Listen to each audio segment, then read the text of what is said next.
On August 6, 1930, New York Supreme Court Justice Joseph Force Crater ate dinner at a chop house in the Theater District. At 9:30 that night, he stepped out onto West 45th Street and said goodbye to his companions. He was never seen again, not by his wife, not by his fellow justices, not by police, not by anyone. For 49 years, investigators searched for the man who became known as the Misingest Man in New York. What they found instead was a trail of locked briefcases, destroyed documents, and $23,000 in missing money. You're listening to The Unlit Room. Every story in here actually happened. That's the part that should scare you. New stories every day, Monday through Saturday. This episode's narration is AI-generated. The research, writing, and editorial decisions behind every story are made with care for accuracy and respect for those involved. Today, a judge walks into a taxi and never walks out. Joseph Force Crater was 41 years old in the summer of 1930. He'd spent decades working his way up through New York City's political machine, Tammany Hall.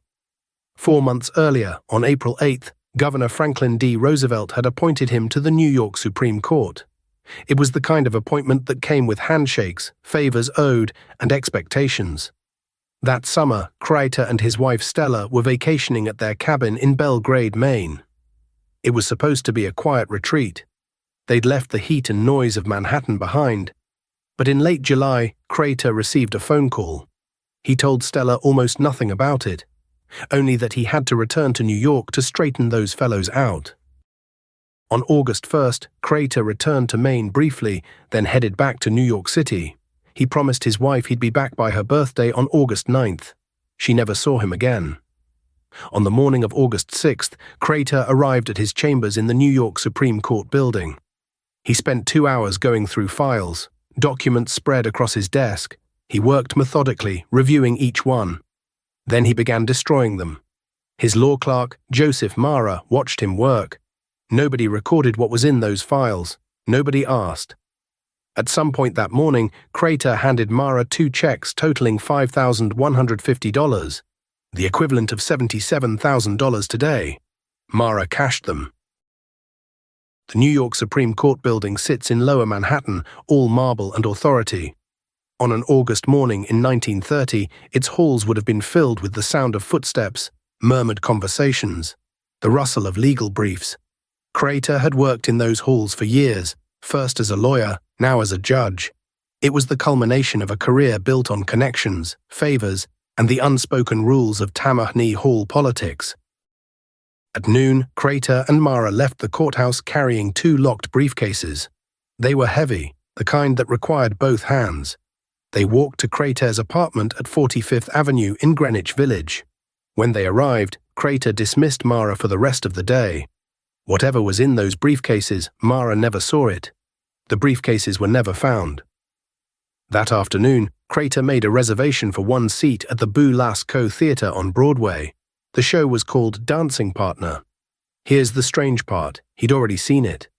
Weeks earlier, he'd attended a preview with a friend who ran a Broadway ticket agency. The friend, Joseph Gransky, was surprised when he learned Crater had reserved another seat. Why would someone see the same show twice, alone, at the last minute? The reservation was for that evening. Micro Cliffhanger 1. Crater never made it to the theater, but he did keep 1 appointment. At 9 o'clock that night, Crater sat down to dinner at Billy Haas's Chop House on West 45th Street. He was with 2 people, Sally Lou Ritz, a 22-year-old showgirl who was rumored to be his mistress, and William Klein, a lawyer friend. According to witnesses, Crater was in good spirits. The conversation flowed. The meal ended around 9:30. The 3 of them left the restaurant together. They stepped out onto the sidewalk. West 45th Street stretched west toward the Hudson River. Theater crowds filled the sidewalks, taxis passed, street lamps created pools of light against the summer darkness. What happened next depends on who you ask. William Klein's first testimony to the grand jury was specific. The judge got into a taxicab outside the restaurant about 9:30 p.m. and drove west on 45th Street. Sally Lou Ritz confirmed it. At the sidewalk, Judge Crater took a taxicab. Later, both of them changed their story. They said they had entered a taxi, but Crater had walked down the street alone. Nobody ever came forward to say they saw him after that moment. The taxi driver, if there was a taxi driver, never identified himself. The seat Crater reserved at the Beau Lascaux Theatre remained empty. The theatre district in 1930 was a world of bright lights and constant motion. Crowds spilled out of shows, restaurants stayed open late. It was the kind of place where someone could vanish into a taxi and disappear, but also the kind of place where dozens of people might have seen something and never realized it mattered. On August 25th, 19 days after Crater was last seen, the courts opened for the new session. Crater didn't appear. His fellow justices began a private investigation. They didn't want publicity. They didn't want scandal. They waited until September 3rd to notify the police. By then, the case was front-page news. The hunt for Judge Crater became one of the most publicized missing persons investigations in American history. Detectives searched his apartment. They found his checkbook. His safe deposit box had been emptied. The 2 briefcases he'd carried from his chambers were gone. So was the $5,150 in cash. But here's what investigators learned when they started digging into Crater's finances. That spring, right after his appointment to the bench, he'd liquidated $23,000 in assets. The money had gone somewhere. Nobody knew where. Micro cliffhanger too. But the money wasn't the only thing that was moving. In mid-1930, just as Crater disappeared, a major investigation was beginning in New York City.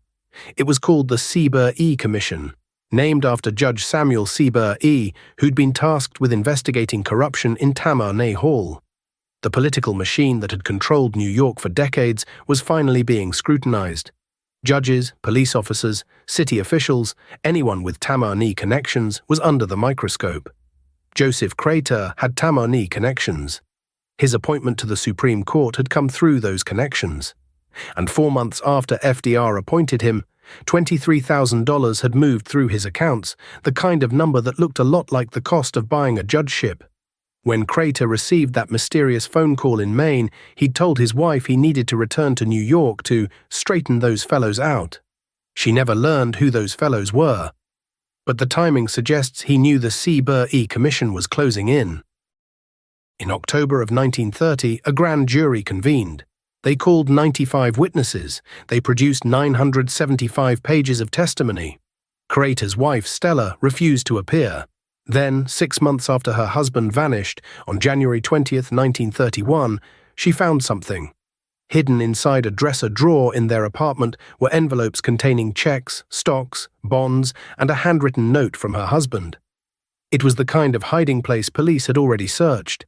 She claimed the envelopes hadn't been there before.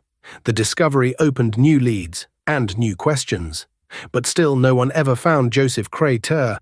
Meanwhile, another name surfaced in the investigation: Vivian Gordon. She was a high-end prostitute who allegedly had connections to Crater.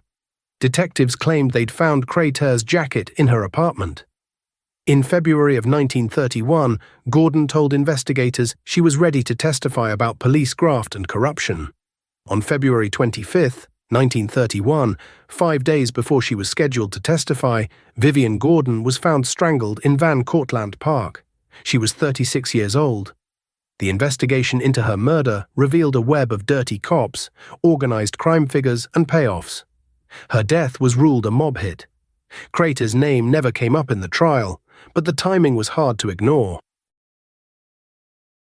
The case was officially closed in 1979.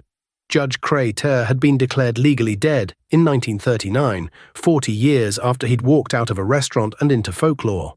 For decades, nightclub comedians would joke, "Judge Crater, call your office." His name became shorthand for the unsolvable. But in 2005, 75 years after Crater vanished, a woman named Stella Ferrucci Good died at age 91.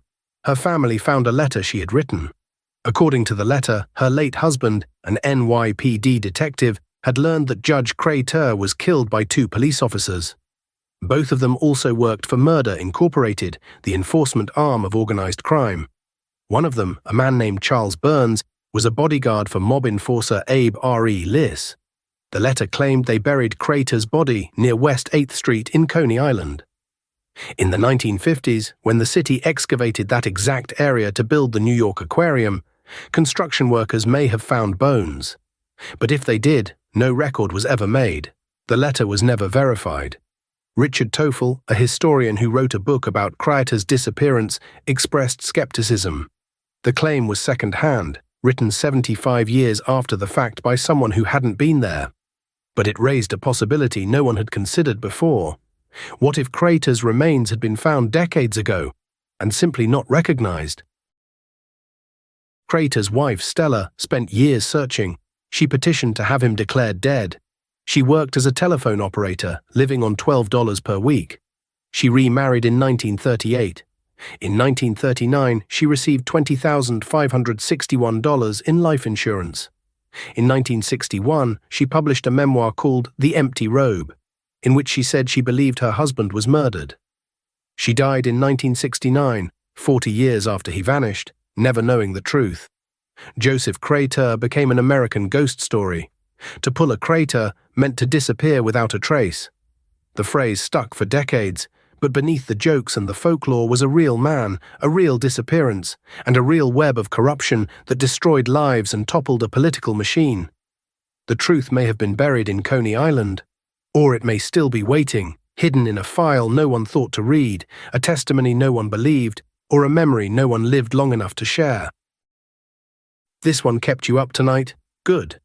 New stories every day, Monday through Saturday. Subscribe so the next one finds you too. Follow the Unlit Room wherever you listen. Tell a friend who can't sleep. Full story on the main channel. Follow if you're wide awake. That was the Unlit Room. See you in the dark.